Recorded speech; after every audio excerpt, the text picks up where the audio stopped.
What's up, ladies and gentlemen? It's Brennan. I'm BManX45, and today we're coming at you with another video. We have our final deck profile for the EX8 format of the Digimon TCG.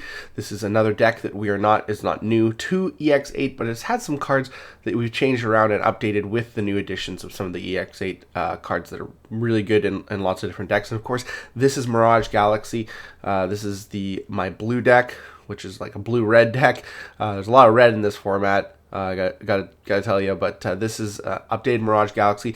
Now, generally during EX8 formats, I don't really do deck profiles for decks that don't really have any like updated stuff. I usually do newer decks or just updated decks or just completely a different deck that I decided I wanted to start playing. This is one that I was already playing, but because EX8 had so many great cards that did splash well in a lot of decks, I decided to do updates to both Purple Hybrid and this deck and put them up on the channel because, hey, it's worth it to know how the meta is shifting in this game that we love.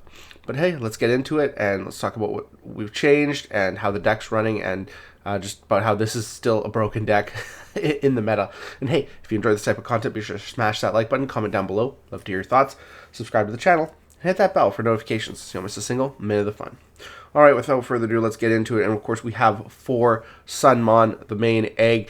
Your turn once per turn, if an effect places the top card of this Digimon in its Digivolution cards, this Digimon may Digivolve into a Digimon card in your hand with a Digivolution cost reduced by 1. So everything is reducing your costs, allowing you to stack more sources and put more stuff on top. Main focus of this deck, and it's super, super good. Getting into the level 3s, of course, we have the 4 Sunmon. Starter main, if you have a Tamer with a Light Fang or Nightclaw trait, gain a memory. Digivolves from your Sunmon for a cost 0, but it doesn't matter because his red-blues cost 0. And then his Inheritable is the main thing. Main once per turn by placing the top card of this Digimon with the Light Fang or Nightclaw trait as this Digimon's Bomb Digivolution card, gain 2 memory. That's the thing that gets you so much value. And it's the same with the Lunamon, has the same Inheritable. The only difference is start of main ability is by returning one of your Digimon to the hand, gain 2 memory. So just a memory hog for this card right here. We also play 2 Ukomon. Ukomon's really, really good in this deck, but it's not as important. You don't need to run the whole Uko package because you want to see these guys because they're where the value lies. But this guy can help jumpstart and get you your pieces, and as well as get you a Lunamon or Sunmon play right after you play it. So it's nice at the very beginning of the game. That's it. Just a small lineup. Just 10 level 3s. Level 4s, we got 4 copies of Gaugamon. He is the Nightclaw trait one from BT16. When digivolving, both players draw 1 card from their decks. Then if your opponent has 8 or more cards in their hand, this Digimon has 3 or more Digivolution cards, gain a memory. So that's really good. And then Inheritable Jamming is what makes this card so worthwhile. Yeah. Your searchers are your level 4s because you have Lekismon. On play, when digivolving, reveal the top 3 cards of your deck.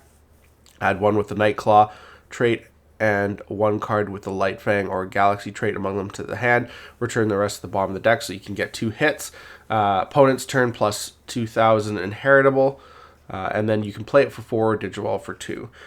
Basically the same thing. We're playing 3 copies of the Firemon.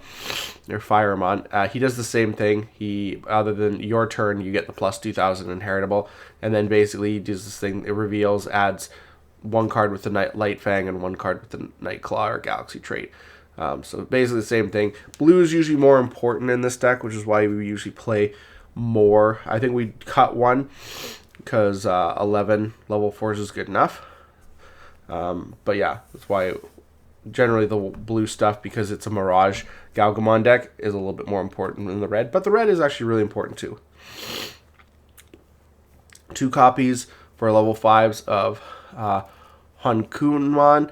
This guy's really cool because on play when Digivolve, you may play a level 3 blue Digimon card from one of your blue Digimon's Digivolution cards without playing the cost. So that's really cool. So you can play like your level 3, like your Lunamon out, and then bounce it to gain 2 memory. And then its inheritable is good too, because you leave that on the field and you're doing multiple attacks with a level 6. When attacking once per turn by placing one of your other blue Digimon as this Digimon's Bomb Digivolution card, unsuspend this Digimon.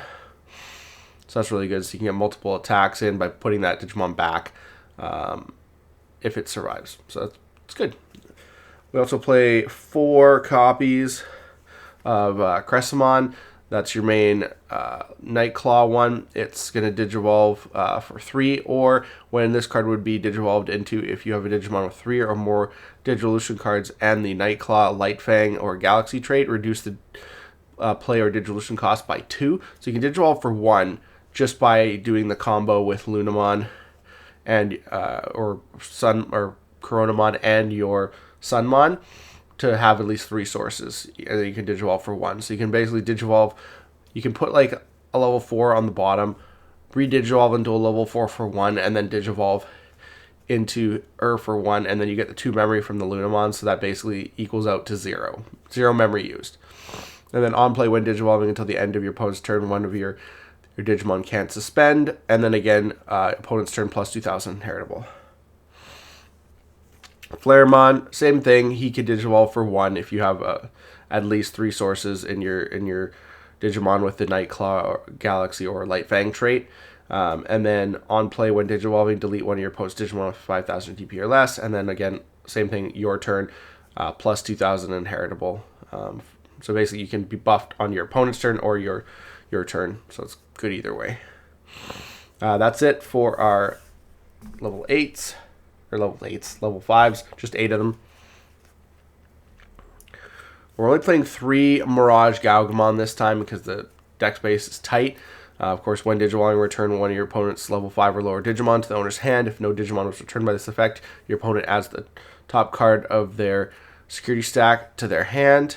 All turns, once per turn, when an effect adds cards to your opponent's hand, gain 1 memory for every 4 cards in your opponent's hand. This card is just so good because it stops your opponent from searching or doing a lot of their effects and stuff like that. It's a busted card. It's probably the one that's going to get hit, if anything. We play 3 Hexablamon, another broken card with security attack plus 1, Ice Clad that ignores DP. When Digivolving, trash any 4 Digivolution cards under your opponent's Digimon. Then if their opponent has no Digimon with Digivolution cards, return one of their Tamers to the bottom of the deck. This hurts Tamer decks so bad. Opponent's turn, when none of your opponent's Digimon with as many or fewer Digivolution cards as this Digimon can suspend. And that's hard in this deck because you can have like a stack that's like 10 deep in just like 1.5 turns. So it's gross. It's a gross card. With the new additions, we're playing a couple of the Galmon X-Antibody because this card's so good. Just the fact that if you place them all you got to do is play X-Antibody, and you can have its ability go off. And then you can basically attack with your level 5, Digivolve into it, and use its abilities. So it's when Digivolving when attacking ability, if Galmon or X-Antibodies and this Digimon's Digivolution cards until the end of your opponent's turn. This Digimon gets plus 4,000, and one other Digimon gain minus 10,000. And then when Digivolving, end of attack once per turn, you can delete one of their opponent's 10,000 or lower DP Digimon. If this effect didn't delete, trash their top security card, and this Digimon unsuspends. And then all turns, while you have 0 or less memory, this Digimon isn't affected by your opponent's Digimon effects.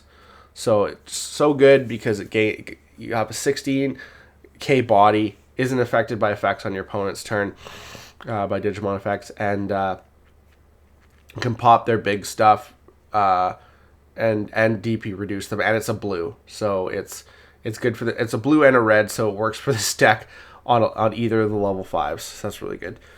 Lastly, we still have way more high-end cards. This deck loves high-end cards. We're playing 2 Medieval Gallantmon. Again, it's red. You have the Flaremon. You can go into it, or you can suspend the things to play this for 7. If you suspend when this card would be played by suspending 2 Digimon, reduce the cost by 4. It's got Alliance and Vortex.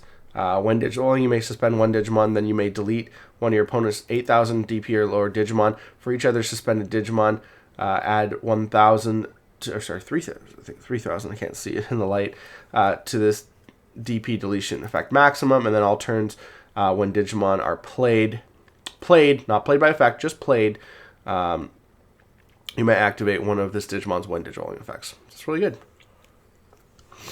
I'm a little bit stuffed up today. It's been snowing out.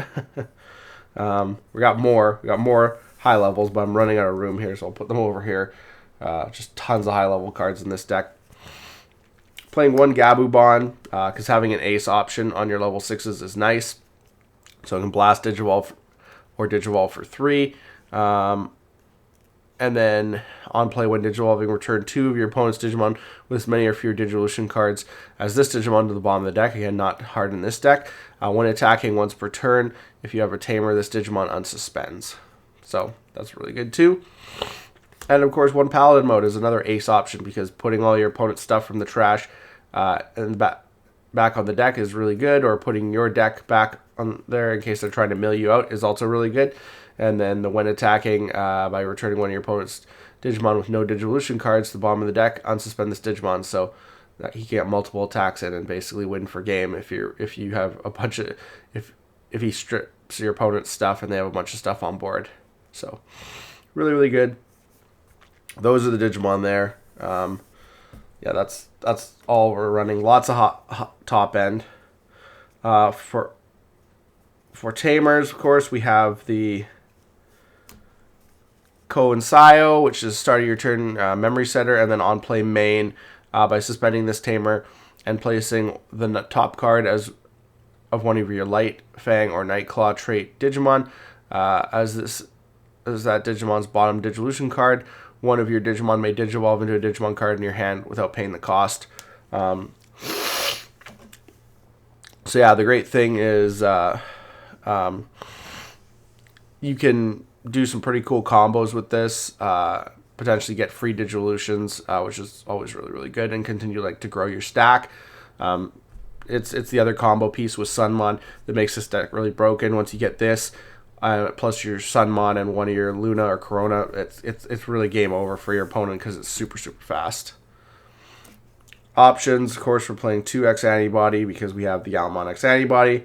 Playing 2 Wisteria Memory Boost because it works for red or blue. So it's better. It's really good in this deck. And we're playing 1 Blue Scramble because Scramble really can help at late game, getting you those reduced Digivolution costs and potentially setting you up to make a comeback if you have to. So that is the deck, guys. Tell me what you guys think here. It's a fun deck. I really like the Lunamon and the Sunmon. They're just such great cards. They do so much, and it's just really, really good. But yeah, no, it's a really fun deck and really combo-y, really fast. This deck still, I think, needs to get hit. It's still good in this format. It's going to be good in the next format. Some things in this deck need to get looked at, but we'll see if and when they do a ban list. Or maybe it gets power creeped by BT20 and BT21. I don't know about BT19, but we'll have to wait and see. But hey, looks like that's all the time we have for this video. Thank you very much for tuning in, and we hope to see you in the next video. As always, have a wonderful day. And that's all for now, folks.